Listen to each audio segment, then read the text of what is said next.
Hello everyone, and welcome to my Young and the Restless official 24 channel. I hope everyone is having a wonderful day. Before we begin, please hit the subscribe button and give this video a thumbs up. The Young and the Restless just delivered a twist that sent shockwaves through Genoa City and its loyal fanbase. Chance Chancellor and Damian Newman are alive.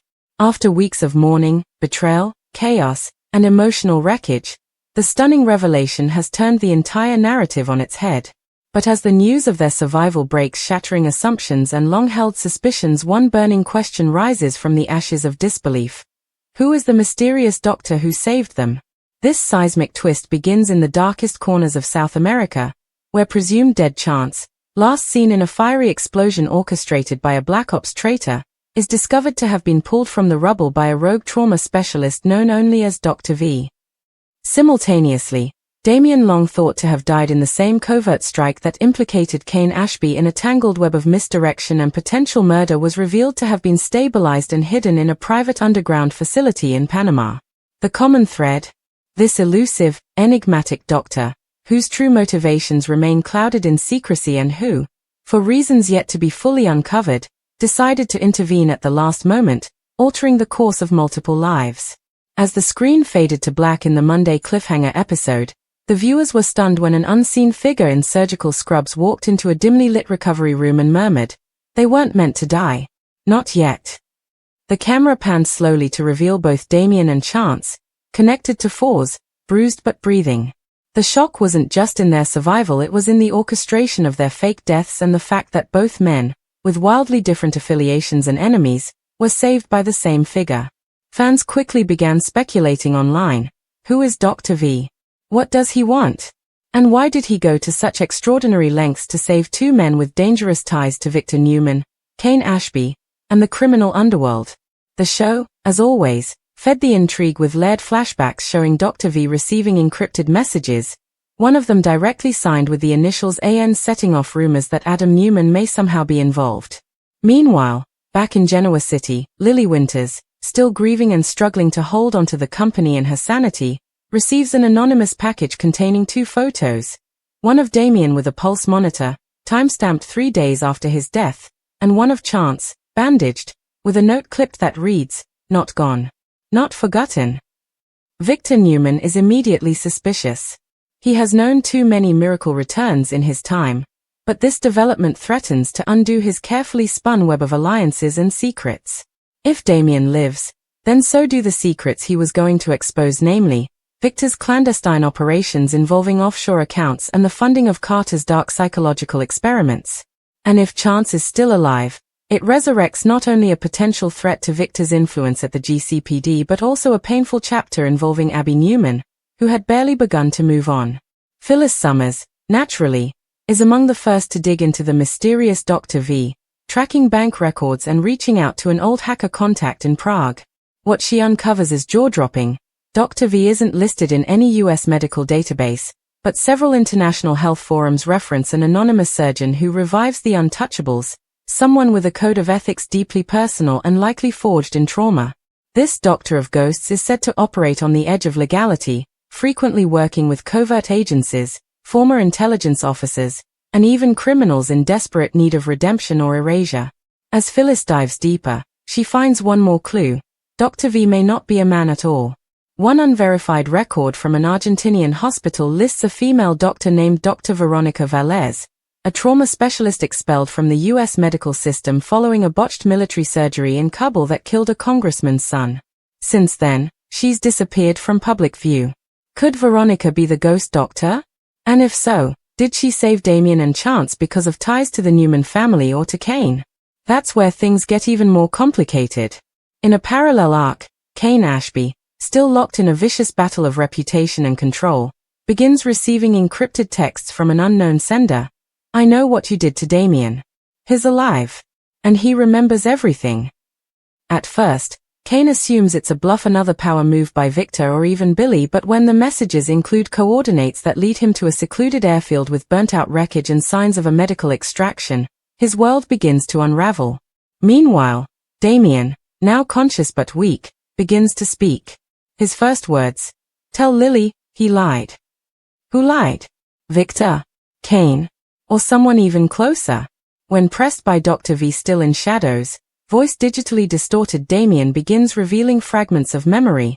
A struggle in the jungle, Kane holding a gun, a deal gone bad, and a scream. He remembers falling. He remembers fire. He remembers Kane not helping him. Damian's story, though incomplete, is enough to suggest that not only did Kane betray him, but possibly ordered his death. And yet, Dr. V didn't just save Damian and walk away. She's keeping them hidden, protected, and watching the fallout unfold in Genoa City like a chess master moving unseen pieces across a grand board. One scene shows Dr. V standing in front of a wall of photographs: Victor, Kane, Billy, Lily, Kyle, and even Claire, all marked with colored pins and coded threads. She isn't just a doctor. She's a strategist. But what is her goal? Revenge? Justice? Redemption? As word begins to leak that Chance might be alive, Abby rushes to find answers. Her devastation at losing him still raw, she turns to Nick Newman for help. Nick, torn between his loyalty to family and his hatred of secrets, quietly contacts a former contact in Interpol. The response comes within hours. Yes, Chance's biometric data triggered a scan at a private airport in Colombia just 2 days ago. Abby is stunned and furious that no one told her. She storms into Victor's office demanding to know what is hiding. Victor, ever calculating, tells her calmly, "If Chance is alive, we must find out who has him. And why. Not just for you but for all of us." Meanwhile, Lily confronts Kane about the photo she received. He deflects at first, claiming it must be a cruel hoax. But when he realizes the details in the image ones only he and Damian could know, he starts to panic. Who sent the photo? Why now? His old sins, once buried, now rise like ghosts. And all the while, Dr. V, now revealed to be Veronica Velez, operates behind the curtain. In a dramatic midweek episode, she meets with a man in a leather trench coat at a South Beach dock. The camera never reveals his face, but his voice says, "You were supposed to deliver them to me." She replies, "Plans changed. They are not your weapons anymore. They are people. And they deserve the truth." The mystery man warns, "You're playing God, Veronica. That never ends well." To which she replies coldly, "Neither does betrayal." The layers thicken. Is Veronica an avenger of past wrongs? Is she part of a deeper, perhaps international, conspiracy involving the Newman family and their enemies? Or is she working independently to balance a personal scale, perhaps having lost someone of her own due to the same powerful forces she now defies? Back in Genoa City, tensions rise as a grainy video leaks to the press. It's Damian, groggy but alive, saying Kane tried to kill me. In a matter of hours, it's viral. Reporters swarm Chancellor Winters. Lily, in a tailspin, doesn't know whom to trust. Phyllis, seizing the moment, allies herself with Billy and Jack to dig into Veronica Velez's trail, only to discover that her real last name might be Vasquez, and her deceased father was once on Victor Newman's payroll as a covert medic. That connection sends chills down Victor's spine. Suddenly, the puppet master realizes he might be a pawn. As the week ends, Chance finally opens his eyes fully. Dr. V watches silently from a corner. He whispers, "Where am I?" She answers, "Someplace safe." But for how long? That depends on who finds you first. Chance slowly turns to see Damian watching him. Their eyes lock. Both broken. Both betrayed. And both with reasons to go home, not just to reclaim their lives, but to expose the truth, one devastating revelation at a time. And so, the stage is set for a sweeping saga of resurrection, revenge, and reckoning. Two men once thought dead now rise, reshaping the future of Genoa City. And one mysterious doctor, Dr. Veronica Velez, aka Dr. V, holds the scalpel that may cut through every lie, or stitch together a truth the world isn't ready for. As the dust settled from the explosive revelation that both Chancellor and Damian Newman were alive, Genoa City found itself grappling with more than just shock. It was facing the unraveling of deeply buried secrets that threatened to tear powerful families apart. While Veronica Velez, known only as Dr. V to those hunting her, kept her operations mobile and underground, she was quietly watching the storm she had unleashed unfold in real time. It wasn't just about saving lives anymore, it was about redefining justice, choosing which truth would prevail, and making sure that those who manipulated the system to destroy others finally face their reckoning. Back in the clandestine South American facility, Damian Newman was beginning to recover. Still scarred from his near-fatal ordeal, his mind was a battlefield of half-remembered betrayals, faint whispers of explosions, and Kane Ashby's cold eyes standing over him before darkness consumed everything. Veronica sat beside him, her calm presence anchoring him through waves of anger and confusion. "You were left to die," she told him plainly. "I had my reasons to intervene. And now, you have yours to live." Damian wasn't ready to forgive or forget. He wanted answers, starting with how she knew exactly where he and Chance were and why she risked everything to save two men from opposing sides of one of the most dangerous feuds in Genoa City's history. Veronica finally revealed part of her truth. Years ago, she had been part of a Black Ops medical unit contracted by the US government, one that cleaned up compromised agents who had outlived their usefulness.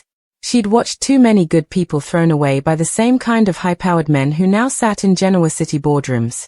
One of those operatives was her fiancé Elian Rivera, killed in a mission botched by corrupt leadership. She never got justice. She never got closure. But she vowed then that no one else would suffer that same fate on her watch. Damian, struck by the depth of her story, realized she wasn't just a savior, she was a crusader with her own scars. "Then why save Chance too?" he asked. Veronica's gaze didn't waver. "Because the people who wanted you dead, wanted him dead too." In another wing of the safe house, Chance Chancellor was healing faster than expected. Despite the physical pain, his mental state remained guarded. His memory of the blast that supposedly killed him was still fragmented, but one thing kept nagging at him. He had been chasing a lead involving international laundering linked to none other than Victor Newman's shell companies. He remembered closing in. He remembered a double agent. And he remembered someone calling in a cleanup crew. The implication was clear: he wasn't just collateral damage. Someone wanted him erased. Not just gone, he whispered to himself. Erased. Veronica had saved him at the last moment, pulling him from the brink with a team of off-the-books medics and carting him through back channels into hiding. But the cost was high. Now, he couldn't go back without putting a target on his back again. That was, until Veronica gave him a folder. Inside were files, photographs, GPS logs, wire transfers, all pointing to a central conspiracy that tied together Damian's betrayal, Chance's near-death, and a looming threat over Genoa City. Meanwhile, in Genoa City, Kane Ashby was spiraling. The photograph of Damian alive had been bad enough. Now, rumors swirled that Chance was also among the living. His allies were disappearing fast, and whispers about a doctor of resurrection began infecting boardroom meetings and late-night phone calls. Phyllis Summers was relentless, connecting the dots between Veronica Velez and covert Newman Foundation grants sent to a medical relief team overseas. Billy Abbott, sensing blood in the water, pressured Jill to investigate Chancellor Winter's funding irregularities from when Chance was presumed dead, convinced that someone siphoned funds to keep certain truths buried. Nick Newman found himself torn between loyalty to Victor and the growing mountain of evidence pointing toward a coordinated operation that even he couldn't explain away. "We thought the war was over," he confided in Sharon. "But it's just begun." Claire Grace Newman, already suspicious of the corporate silence around Damian's death, launched her own probe with Kyle Abbott's reluctant help. Her motivations were personal. Damian was her cousin, and if he was alive, then her family's lies were even deeper than she feared. The more she dug, the more tangled the puzzle became. Anonymous shipments from Peru to Newman Tower, offshore payments traced to a company owned by Ashby Holdings, and voice records of encrypted calls, one with a distorted voice saying, "Make sure the files die with them." Claire's heart sank when she realized the voice sounded eerily like her grandfather's. But she needed proof before confronting Victor Newman. Victor, for his part, was growing increasingly agitated. He had survived countless betrayals and resurrected himself from political and personal ruin over decades, but this time felt different. This time, the ghosts weren't staying buried. And if Damian had survived, then the secrets he carried, including proof of Carter's experiments and Victor's role in funding his twisted research, could destroy everything. He summoned Michael Baldwin and Nikki for an emergency strategy session. "We've got a surgeon with a god complex, 2 loose cannons rising from the grave, and half the town ready to turn on each other," Victor growled. "We either contain this now, or we lose everything." Back at the facility, Damian and Chance finally had their long-overdue conversation. The air between them was tense, yet charged with understanding. Despite being on opposite sides, they were both betrayed by the same machine. Damian shared his memory of Kane, confirming he had been left to die. Chance, meanwhile, explained how his own investigation was close to uncovering Carter's links to a top-secret medical ethics trial that had quietly vanished thanks to someone pulling strings in Genoa City. When they compared notes, it became clear. Kane wasn't just complicit. He was a central figure. And he wasn't acting alone. Veronica urged them to be patient. Truth isn't enough, she said. You need leverage. You need timing. And most of all, you need to return as kings, not fugitives. With the help of a secure satellite uplink, Damian sent a private video message to Lily. In it, he held up today's newspaper and said only, "I'm alive. And you need to ask Kane what he did the night I disappeared." The video was leaked online within minutes. Genoa City exploded in reaction. Lily's shock was real and devastating. She stormed into Kane's office, video in hand, and asked him flatly, "What did you do to Damian?" Kane stammered, then admitted he had set up a meeting with Damian in Peru, claiming it was to clear the air, but that Damian never showed up. "You expect me to believe that? After this?" she asked, holding up the video. "He says you left him to die." Kane, cornered, muttered, "He was a threat to us. To everything we built." That confession was enough for Lily to walk out and straight into the arms of Billy, who had been watching everything unfold from the shadows. Elsewhere, Veronica Velez made her next move. She boarded a private jet bound for Genoa City, carrying the original encrypted Carter files, signed affidavits from South American military doctors, and surveillance footage showing Chance's extraction. But she wasn't coming alone. Chance and Damian would follow days later under aliases, ready to face their past, their enemies, and the chaos left behind. Before leaving, Veronica stood outside the facility one last time and whispered, "You both deserve to die like dogs in the dirt. But I gave you life. Now earn it." As Veronica landed at the Genoa City airstrip under heavy cover, she was met by none other than Devon Hamilton, tipped off by Amanda Sinclair's investigation. Devon, appalled by the corruption and lies, offered her a secure location to reveal the files publicly through a planned exposé with GC buzz. But when Amanda viewed the files, her blood ran cold. Among the names listed as contributors to the Carter Fund was one she never expected: Hillary Curtis, her late twin. The implications were earth-shattering. Was Hillary involved? Was she manipulated? Or was her death also part of something bigger? Meanwhile, Veronica handed over a sealed envelope addressed to Victor Newman. "Deliver this yourself," she instructed Devon. "You'll want to see his face." Inside was a flash drive. When Victor opened it later that night, it played a grainy video of Damian strapped to a gurney, whispering, "You sent Carter to kill me. But you failed. I'm coming home." Victor stared at the screen, silent, then smashed his glass against the wall. The king was cornered. As the week closed, Veronica walked the streets of Genoa City in disguise, watching the people she had only seen in case files and photos. Abby, Nick, Sharon, Kyle, and even Nikki, each tangled in the spiderweb of deceit. She knew that unleashing Damian and Chance wouldn't just disrupt the order, it would destroy the illusion of control these families clung to. And that, in her mind, was justice. In a final moment, Damian stepped off a train under a false name, dressed in black, staring at Chancellor Park with cold clarity. "Time to finish what we started," he said. Just behind him, Chance followed, nodding solemnly. "Let's burn it all down." And from the shadows, watching them both with a glint of satisfaction, Veronica Velez whispered, "Let the reckoning begin." The city lights of Genoa City glimmered like distant stars, quiet, oblivious, unaware of the storm hurtling its way. Chance and Damian moved through the darkness like ghosts, hiding in plain sight. But neither of them intended to stay hidden for long. Their return wasn't about reunion or redemption, it was about retribution. As they entered a safe house on the outskirts of town, Veronica stood ready. She handed each man a small flash drive. "Everything you need to burn them," she said. "Every transfer. Every order. Every betrayal. But once you start, there's no going back."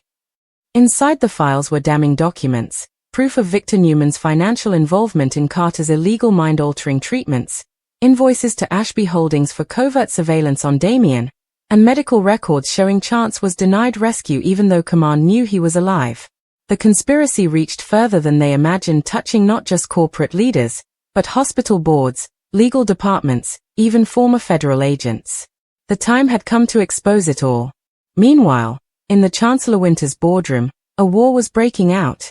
Lily, her eyes still red from Damian's video, confronted the board with the truth. "We've been complicit. We've been lied to. I won't sit back while the company becomes a tool for cover-ups." Billy stood beside her, offering full support, as Devon questioned how deep the rot had spread. Phyllis, having intercepted a back-channel Newman email referencing Veronica's arrival, burst in. "You all want the truth. Strap in. Because Genoa City's ghosts are coming back with receipts." At Newman Enterprises, Victor was in lockdown mode. He ordered Nick and Nate to scrub any traces of their South American accounts and instructed Michael Baldwin to prepare injunctions. But it was too late. That evening, GC Buzz aired a live expose titled, "The Resurrection Files, Damian and Chance Speak Out." Hosted by Chelsea Lawson and Amanda Sinclair, the segment featured voiceovers, redacted documents, and blurred-out clips from Damian's recovery, all carefully edited to avoid legal blowback, but the message was clear. Genoa City had blood on its hands.